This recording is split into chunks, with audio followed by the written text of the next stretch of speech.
It remains one of the deadliest wars to ever take place, not just in the history of China, but in the history of all mankind. The most populated nation on Earth, a total war with itself. Millions upon millions of deaths, widespread famine, and cities turned to ashes. All because of, believe it or not, a cult started by the self-proclaimed younger brother of Jesus Christ. Today on Warographics, we're going to explore the origins of the Taiping Rebellion and the absolute chaos that it brought to China for 14 years.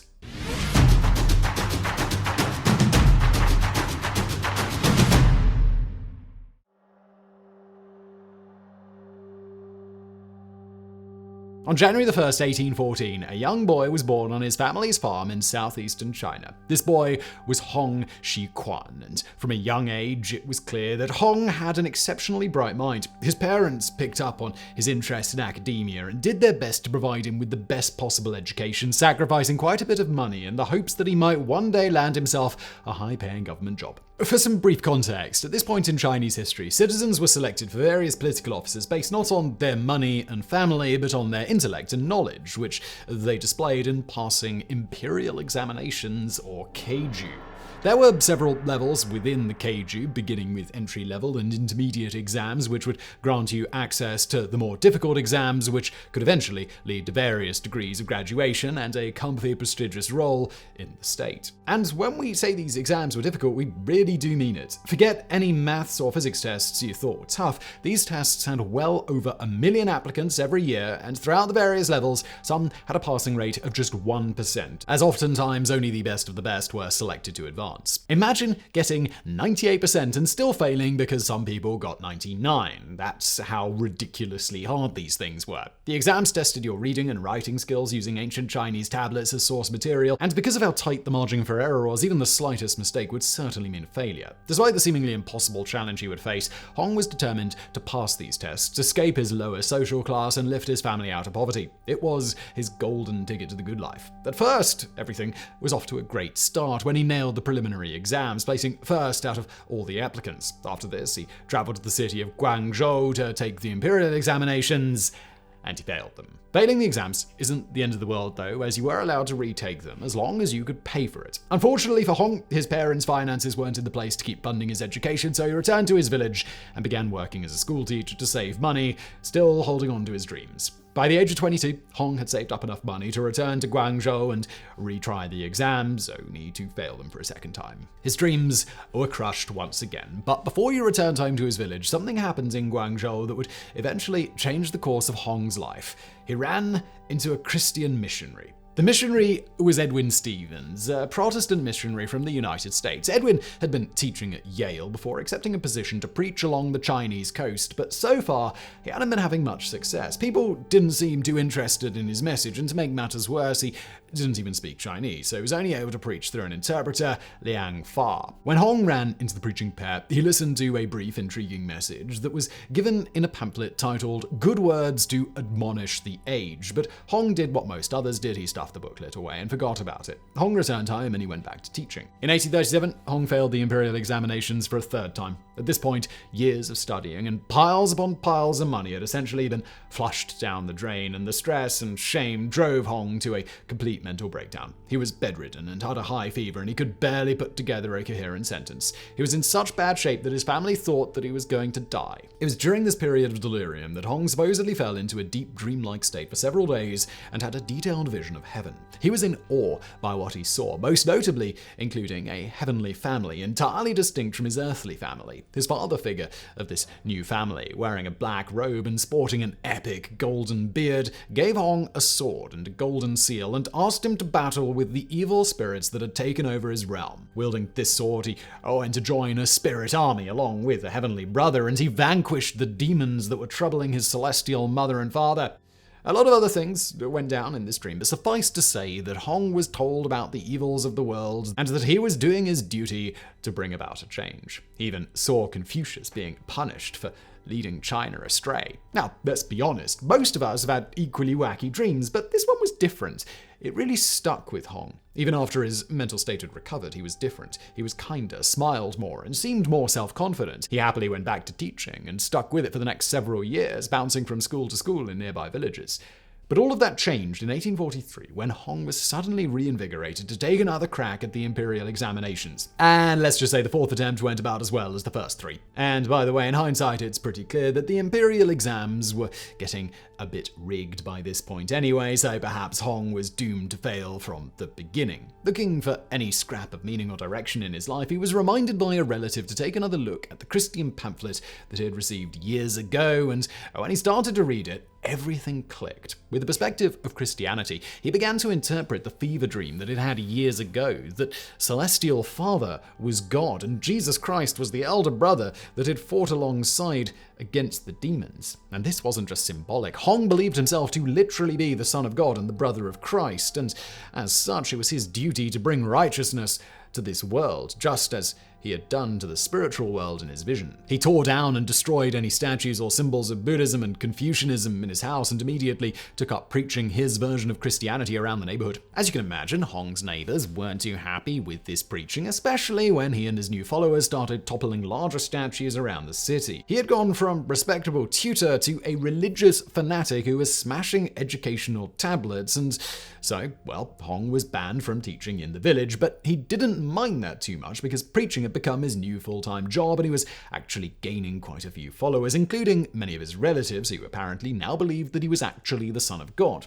In 1844, Hong and a few loyal followers traveled to a few major cities to preach in the outskirts, and their group continued to grow. Perhaps his most important convert from this period was Feng Yunshan, one of his schoolmates who would adapt Hong's new religion and founded the God Worshippers Society. In 1847, after traveling around and working on his own version of the Bible, Hong met up with his old buddy Feng and became the new leader of the God Worshippers, whose congregation quickly swelled into the thousands. People were flocking to join the new movement, but not for the reasons that you might think. This new form of Christianity was intriguing for sure, but what attracted many followers was its anti-government rhetoric, mostly about how Qing China was being ruled by demons and needed to be torn down. Under the Qing dynasty, life in the countryside was rough, to say the least, and it would have been hard to find a peasant who didn't despise the nation's leaders. His revolutionary ideas, which were also rather socialist in nature, must have sounded pretty sweet to people who were sick of the way the government was treating them. So what had started out likely as a purely religious endeavor was starting to look a lot more like an uprising, especially when all the followers started living in their own compound, and so the Qing dynasty moved to put a stop to this cult before things went too far.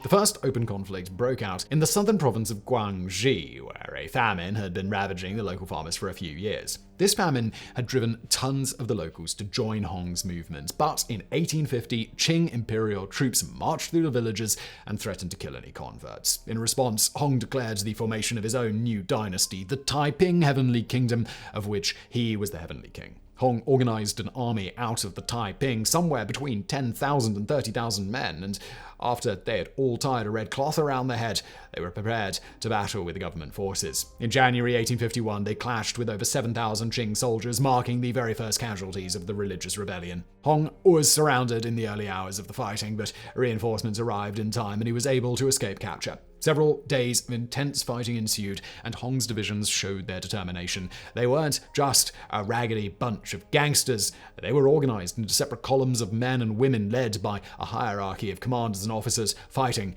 as a team. Initially, the fighting went back and forth, but the Taiping scored an important victory when they faked a retreat and ambushed the soldiers that gave chase. Eventually, the Qing soldiers withdrew, and Hong had emerged victorious in his first battle, which had left well over 1,000 people dead. After successfully repelling a Qing counter-attack, the Taiping went on the move. They marched from city to city, and people joined the movement en masse, with entire towns putting their lives on pause to join the Heavenly Kingdom.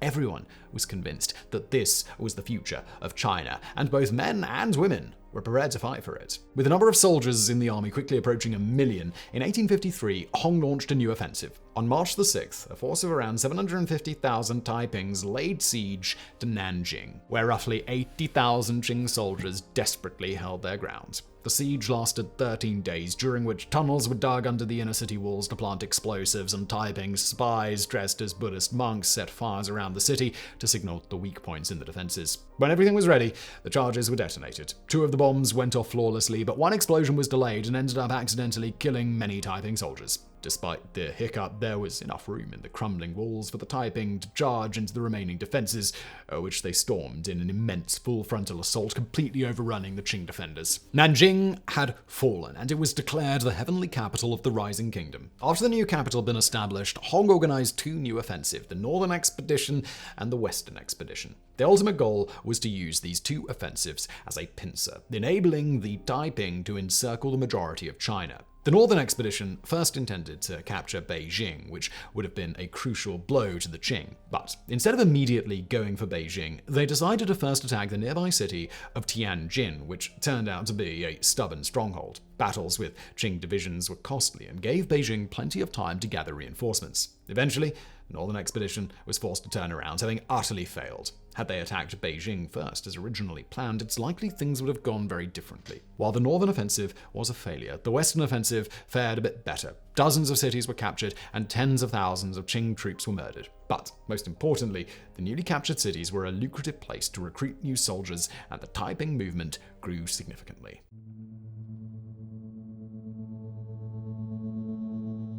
Sometime during these two offensives, Hong withdrew from the Taiping spotlight. He was still in charge, of course, but he left the duties of administration and command to his most trusted generals, opting instead to reap some of the rewards of his conquest. Apart from giving religious sermons, most of his day was spent in luxury, with dozens of women that he kept in his private chambers. He actually had a massive personal harem operating 24/7, which is a bit hypocritical when you learn that sexual relations were completely forbidden in Taiping Christianity, even between husband and wife. The hypocrisy drew some critics, the loudest of which was his general Yang Xiuqan, who had assumed much of the administrative power with Hong busy in the bedroom. Yang would fall into trances occasionally, claiming that his voice had become the voice of God, and he would often criticize Hong's leadership or policies. One time even chastised Hong for kicking one of his concubines, saying that he ought to be whipped as punishment. Yang started to act like he owned the place and had begun construction projects and military campaigns all on his own.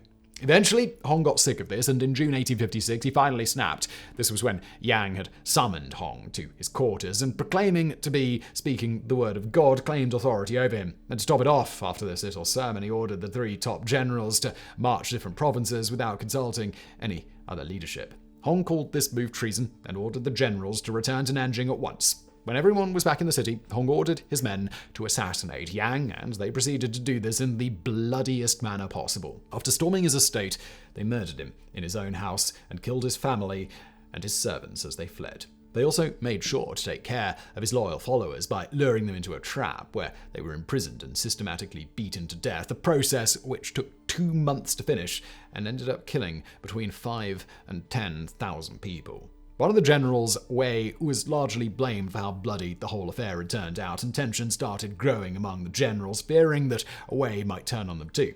But before this could happen, Hong had him killed too, slain by his own elite bodyguard. This whole mess and the back-to-back assassinations would later be known as the 1856 Tianjin incident, and it was a catastrophic mistake. It was now clear to everyone in Nanjing this wasn't the utopia that had been promised. It was a brutal dictatorship run by a dangerous man who would do anything to stay in power.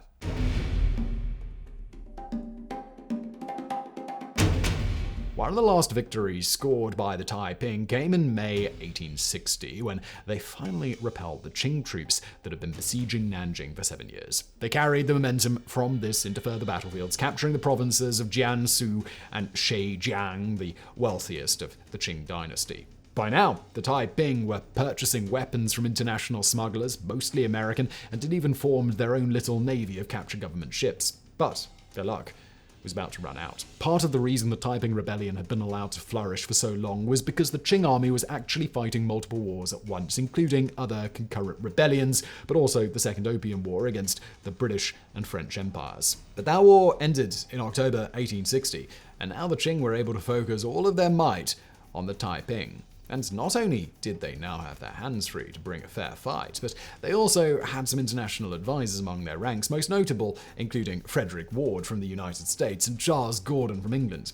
Under their experience, command divisions of the Qing were becoming a well-trained, formidable force. Along with this, the Qing dynasty had employed a warlord named Zheng Guofan, who commanded an army of mercenaries. Seeing the Qing gather all of these allies must have been a bit enraging for the Taiping, who had been trying for years to get the international community on their side, but no one wanted anything to do with them. Karl Marx actually supported their ideas at first, mostly because they were pretty socialist, but he retracted his statements when he realized how utterly insane the Taiping had actually become. Come 1860, the Taiping launched an attack on Shanghai and managed to capture it, but they had to withdraw after a few months. But the following year, Taiping commander Li Xiuquan returned to Shanghai with well over 100,000 soldiers determined to take the city back. The Taiping well outnumbered the Qing in this battle, but numbers weren't the key factor here. On the side of the Qing were regular British and French troops who were now beginning to intervene, and they brought artillery. It forced the Taiping to adapt their strategies. Large, tightly grouped charges were now nothing more than a death trap. Floating bridges were constructed to cross waterways at night, small hit-and-run tactics were employed, and every other strategy imaginable was used. The battle for Shanghai lasted an entire year, and although the Taiping were close to capturing the city on multiple occasions, even completely surrounding it at one point, they ultimately made the decision to retreat, and the Qing had scored a major decisive victory. Around the same time, the Qing also retook the coastal city of Anqing, aided by a blockade from the British Royal Navy, in a siege that was so long and brutal the local population had to resort to cannibalism. Cannibalism on such a scale that human meat was reportedly sold in markets. As the desperation grew, the Taiping invaded and captured several smaller cities, only to lose them shortly after when the Qing showed up. Such was the case with Ningbo and Hangzhou. Just a quick note here, when we say smaller cities, we mean smaller when compared to the much larger Chinese population centers. Every one of these minor battles that barely gets a mention was fought between hundreds of thousands of people and often led to the destruction of cities that housed up to 1 million. Even back in the 19th century, China had a massive population, and so every aspect of this rebellion affected millions of people. Literally, dozens of cities were simply reduced to nothing more than ash and rubble, completely wiped off the map. Throughout 1863, the Qing went on a winning streak, steamrolling through the countryside and recapturing cities left and right. Commander Zheng Guofan, who had initially performed so terribly in battle that he attempted suicide, had completely turned his life around and was now one of the best commanders in the country. His army was a well-oiled death machine, marching from city to city, burning and destroying everything in their path to crush even the slightest suggestion of resistance. Entire villages were slaughtered, their farmland razed, and their boys conscripted to fight. They were becoming an unstoppable monster. And the Taiping knew this too. Hong's generals informed him of the dire circumstances, but he refused to take any course of action, simply claiming that God would provide. Honestly, he was probably still too busy with his harem to bother committing to a solid plan. This wasn't the best of advice, apparently, because many generals ended up turning themselves into the Qing. Shi Dekai, for example, negotiated with the Qing to spare his men's life if he turned himself in. They agreed, and she was arrested and sentenced to execution by slow slicing, also known as death by 1,000 cuts. According to his enemies who recorded the torturous session, she didn't flinch and never cried out in pain, determined to hold on to his honor until the end, having given his life for his men. Unfortunately, the Qing didn't exactly keep their promise and ended up killing 2,000 of his men shortly after, but hey, at least he became a folk hero. By 1864, nearly all of China had fallen back into Qing hands through dozens of bloody battles, leaving the Taiping with their final stronghold and capital, Nanjing. Once the city was surrounded, nearly every available citizen was conscripted to military service, and the long, brutal siege began. Disease was rampant, and so was hunger. But no worries, Hong again declared that God would provide, and how exactly? Manna for every righteous soul, just as he had done for Moses in the Old Testament. Unfortunately for Hong, manna, which is usually understood to be some sort of bread, had been translated in his texts as herbs, so he went outside looking for plants to eat and picked some in his yard, which, by the way, is not a good idea. He proceeded to eat the weeds he'd gathered, and one of them turned out to be poisonous, leaving Hong sick in his bed for 20 days before dying. It's possible he took his own life as the sickness progressed, but no one knows for sure. He was buried in the Ming Imperial Palace, leaving his 15-year-old son in charge of the Heavenly Kingdom. Just a few days after Hong's death, Qing forces broke through the walls and overran the city. Merciless fighting filled every street, but the starving locals were no match for the government assault. For 3 days, violence on an unprecedented scale filled Nanjing as the pure carnage of war was unleashed in every house. as the Taiping leaders tried to flee. Every single one was hunted down and executed. And the cherry on top, once the dust had settled, Hong's body was exhumed, decapitated, reburied, re-exhumed, and then cremated before his ashes were blasted out of a cannon purely out of spite.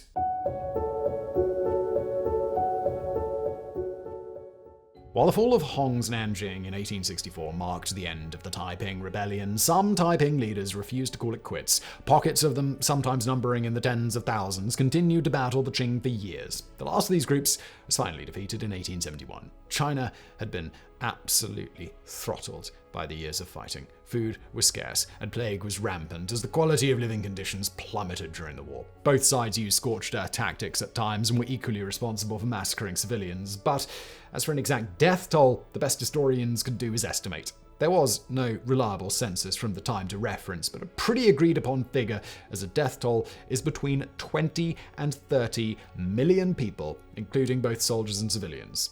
Just let the number sink in for a second. For some perspective, that's around the current population of Australia. And if that number is accurate, it means that the Taiping Rebellion was deadlier than the First World War. And that's on the low end of some estimates. There have been some suggestions that the total deaths were closer to 100 million when you factor in how widespread the famine was. After all, nearly all of the farmland in southern China was completely razed. The legacy of the Taiping Rebellion is a bit mixed. Aside from the catastrophic loss of life, it certainly had an effect on the Qing dynasty's economy, which understandably took an absolutely massive hit. Because the Yangtze Delta region had been almost entirely wiped out, labor shortages were extreme, and people had to migrate there from other provinces just to keep the area populated. And although they failed to topple the Qing, the Taiping's efforts would later be praised and idolized by none other than Mao Zedong, who saw their movement as an early attempt at communism. Mao, of course, would also go on to be a brutal dictator and would also end up causing the deaths of tens of millions of people during his great leap forward. And to think, all of this death and destruction because Hong failed those damn imperial exams.